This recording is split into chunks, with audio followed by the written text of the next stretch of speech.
Hi there, good afternoon. My name is Carolina Gilcapi. I'm the founder of Sade Adventures, and we specialize in Latin America. We have been putting together trips to Peru and Ecuador since 2006. I have personally been to the continent 33 times, so you are in really good hands.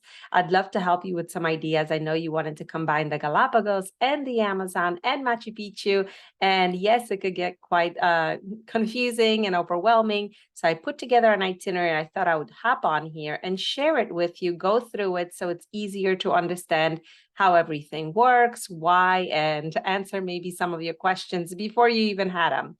So here's just a sample of a trip that's another client of mine booked. There was actually 4 people, and they wanted to do something very similar. So I thought I would share it with you just to give you some ideas.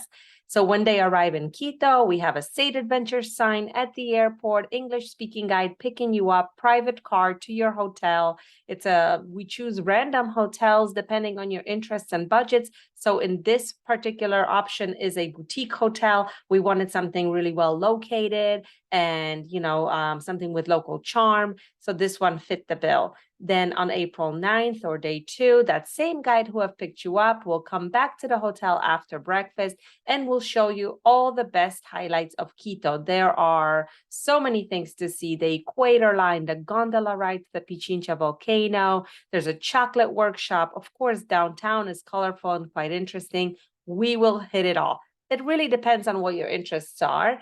And if you love museums and architecture, we can focus on that and so on. And now, day 3, we're ready to head to the Galapagos. So we're going to take you back to the airport. We have a Galapagos assistant at the airport. They will take you through the entry fees and the permits and all the steps and customs that you got to go through. They will literally check for seeds at the bottom of your shoes because you don't want to bring anything to the protected area. For this particular itinerary, we have the Millennium Catamaran. It's a 16-person boat, 8 cabins on board. So you can really enjoy an intimate setting. And when you are on a boat like this, you are getting off onto the islands and sites twice a day. You are going to do landings on into the water and dry landings, and there are beaches, white sand, red sand, volcanic black sand. You're going to do hiking, snorkeling, and swimming every day. There are so many adventures, and the boat includes it all. So the Millennium offers some really nice cabins, but they also have balcony cabins, and I think, 1 left on this particular departure. Of course, you let me know what dates work for you. But if you book this week, there are options to upgrade to a balcony. So that's something to consider. Then, the cruise includes all your meals, all these excursions. They have some really nice local guides. The guides in the Galapagos are very passionate. They'll take you to all the sites. And then after the cruise, we are going to come back to the mainland. Oh, you see the map of the cruise here. It focuses on the eastern side of the archipelago. So you will hit, I don't know, probably 10 spots, maybe 12 spots on this cruise.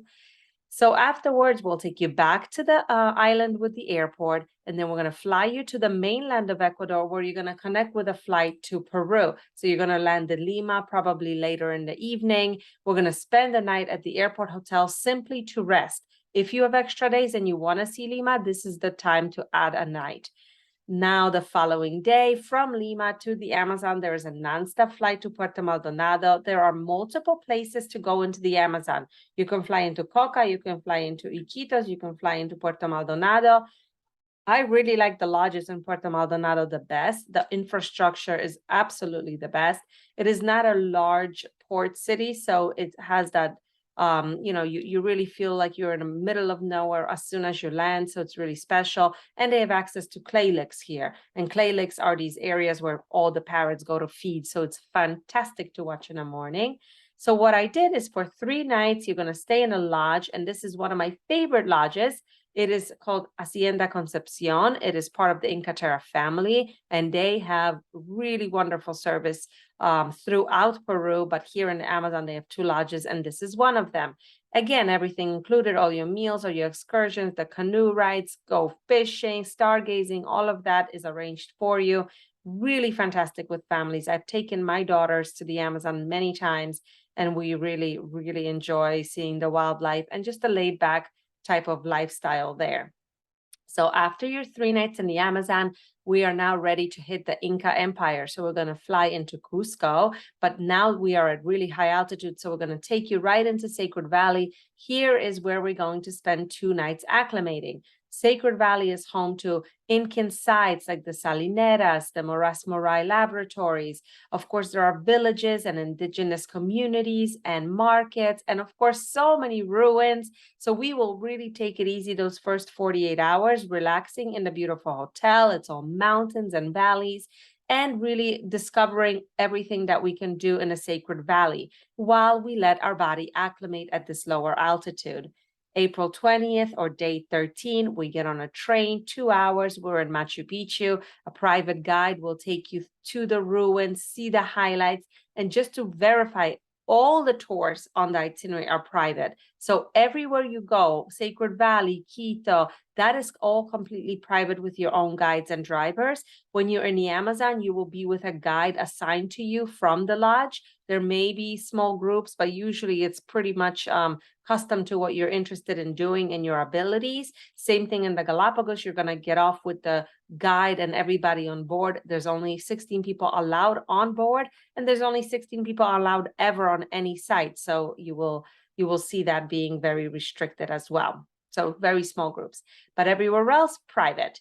So what happens here in Machu Picchu is a lot of people leave that night. What I love doing is having my clients sleep in the village right underneath this mountain here, so that in the morning you can rise and go back to the ruins and see sunrise and hike Huayna Picchu if you want to, or hike to the Sun Gate, or go up to Machu Picchu Mountain. So there's many options to do this morning, and it's a lot less stressful and a lot less people, obviously, at sunrise. So it's really special.